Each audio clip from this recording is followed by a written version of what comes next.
So, dear friends, wish you a very good afternoon. Today, we are going to discuss a very interesting topic, Shakespearean comedy.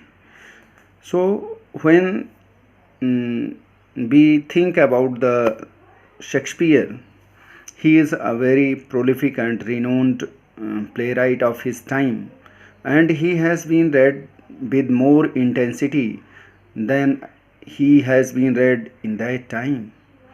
So now it becomes very obvious and very clear that we should look towards his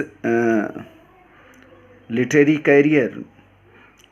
He has written 37 plays along with 154 sonnets and some more writings, and his plays is divided into five categories like comedies, tragedies, tragic comedies, romance, histories, and Roman plays.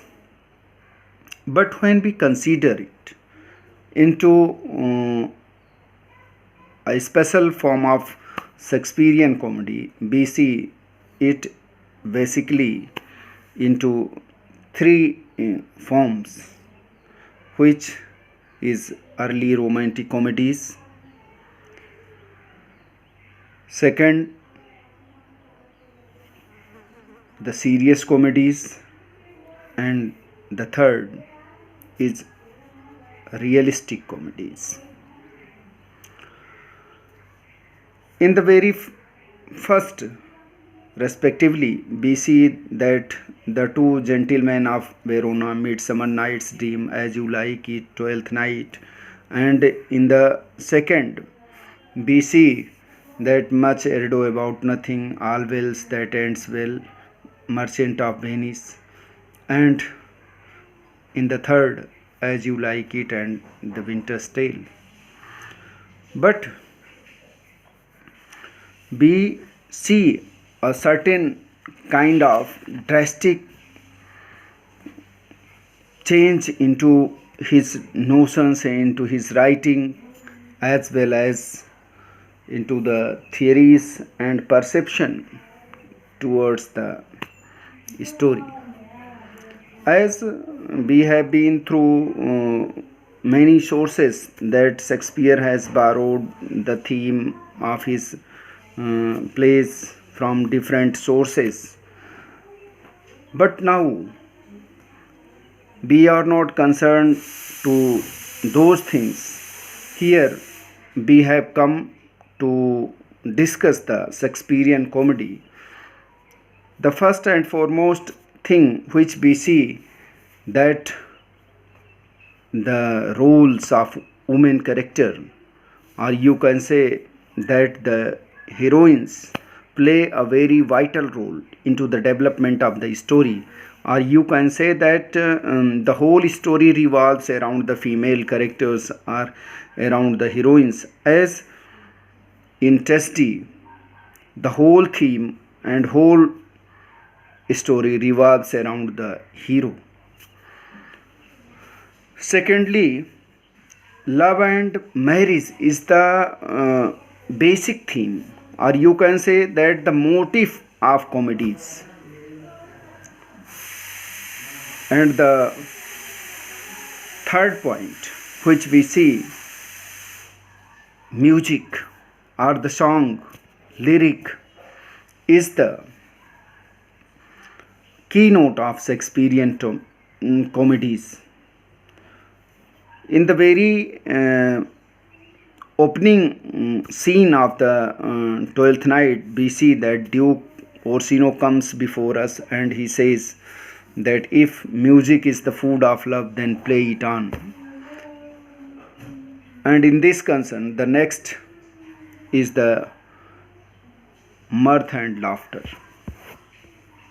We see that Shakespearean comedies provide us a lot of amusement through the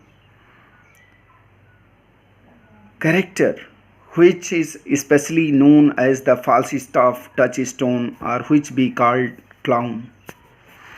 So another feature is the stress on character. We see that